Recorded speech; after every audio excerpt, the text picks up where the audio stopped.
There's a language we've grown used to around COVID-19, ventilators, CPAP machines and PPE.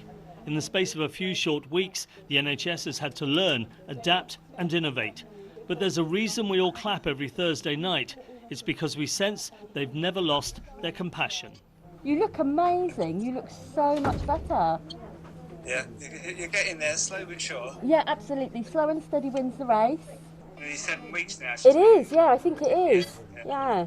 A senior nurse helping Sarah stay in touch with her husband using video calling. Sarah has spent 7 weeks in intensive care at the Royal Sussex County Hospital. A tracheotomy helps her breathe, but means she can't speak. There have been a number of occasions when her family were told she wasn't going to make it. Lovely to see you and your wife, and thank you for letting us chat. You described how long you've been apart. I mean, just how difficult has this been for both of you? Yes, it is. Next week we'll be married 37 years. So it's the longest we've been apart that time. Clearly your wife's been pretty poorly at times. She looks terrific today, but I mean, just how bad has it got? Have you been quite worried, I would imagine? We've had about 2 or 3 calls saying that could be it, and that just tears you apart. In an adjacent bed, a staff nurse cares for a desperately ill patient. Like other hospitals, the Royal Sussex has seen admissions fall recently, but many staff are afraid that those numbers will simply rise again as lockdown eases.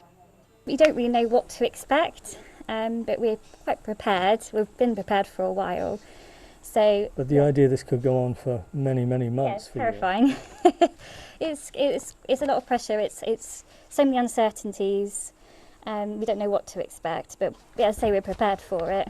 The hospital is beginning to facilitate family visits to intensive care, but over the last few weeks, many patients have died far from family and friends. Awful for those families, distressing for staff. You have lost patients. I mean, just how difficult is that? If the families don't come in, and to begin with, we wouldn't allow any relatives to come in, and now we are trying to facilitate some visiting if we possibly can. But we would never leave anyone alone or on their own. If someone does pass away, if they don't make it, you're with them at that moment. Whoever's looking after the patient, the nurse looking after the patient, will stay with them and hold their hand and make sure that they're not afraid or they're not alone. This hugely pressured, highly skilled care of COVID patients has become the new normal.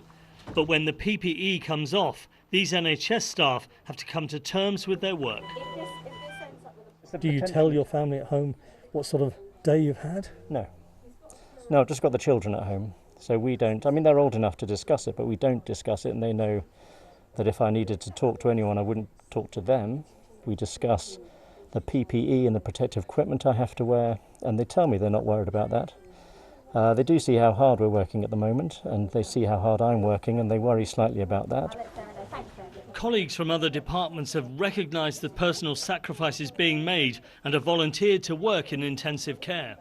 I would imagine this has been a pretty intense experience for you. It has, yeah. I feel really privileged to be able to do it. I'm not from an intensive care background, it's more palliative care, so it's been an absolute kind of baptism by fire, but I'm really pleased that I've been able to do it. There's an absolute sense of calm, professionalism, kind of kindness, which is really, that's made it so much easier.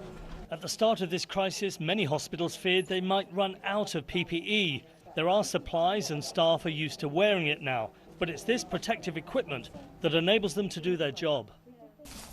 So I think the only thing that you're nervous about is making sure that you're properly protected and that you're coming in here for a reason. There's always a level of anxiety at the moment, like a low level of anxiety every day. Yeah. As long as you put it on in the right fashion, that's fine. It's the taking it off that's more of an issue, because by the time we come out again, we'll have viral particles on us. So when we're taking it off, we don't want to put those viral particles onto us. I just wanted to give a little personal reflection of being in intensive care and wearing the PPE. You find yourself drawing your breath in, and if you try and move at the normal pace of things, you have to slow down a little bit. You can probably see my visor steaming up just slightly. And then it's the kind of sense of quiet professionalism with patients who are obviously extremely ill, poorly, some who may not make it. And it's been quite an experience to do, quite challenging to see and to watch and to hear some of the stories, but a little insight into this bubble that is intensive care in NHS hospitals in the UK at the moment.